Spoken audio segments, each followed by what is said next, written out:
Wara li Bernard Grech jippreżenta littra tar-reżenja minn kap tal-Partit Nazzjonalista, issa qed jissok tal-proċess sabiex il-Partit Nazzjonalista jaħtar kap ġdid fil-ġimgħat illi ġejjin. U l-proċess tal-ħatra sa jibda nhar il-Ħadd 22 ta' Ġunju. Id-data ġiet deċiża l-4 filgħaxija meta saret laqgħa tal-Eżekuttiv tal-Partit Nazzjonalista fejn ġiet approvata wkoll mozzjoni ta' ringrazzjament għal Bernard Grech wara s-servizz illi ta' bħala kap tal-Partit Nazzjonalista. Din il-mozzjoni ġiet approvata b'mod unanimu. Kienet laqa li vera kienet sabiħa u pożittiva fiha bla dubju tieħdu deċiżjonijiet dwar regolamenti biex issa nkomplu l-proċess jekk Alla jrid għall-elezzjoni ta' kap ġdid il-permezz tiegħu dan il-partit ikompli jimxi l-qoddim, ikompli jikber, ikompli jissaħħaħ għaliex il-poplu Malti għandu bżonn Partit Nazzjonalista aktar b'saħħtu. F'kummenti li tal dan l-istazzjon is-Segretarju Ġenerali tal-Partit Nazzjonalista Charles Bonello spjega li permezz tal-laqgħa tal-Eżekuttiv tal-erba' ġie deċiż li l-proċess tal-ħatra ta' kap ġdid tal-Partit Nazzjonalista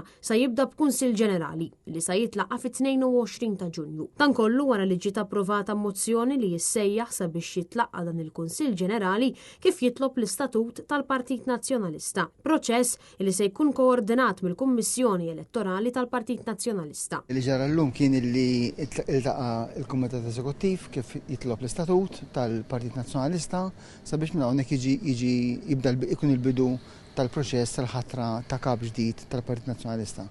Ġew approvati wkoll ir-regolamenti kif jitlob ukoll l-Istatut tal-mod kif se jitmexxew l-elezzjonijiet li issa minn issa l-qudiem ħajkun qed jitlaqqa Kunsill Ġenerali u mbagħad il-proċess jitlaq minn hemmhekk. Kif jitlob l-Istatut tal-Partit Nazzjonalista, il-Kumitat Eżekuttiv approva wkoll ir-regolamenti illi bihom se tkun qed titmexxa din l-elezzjoni.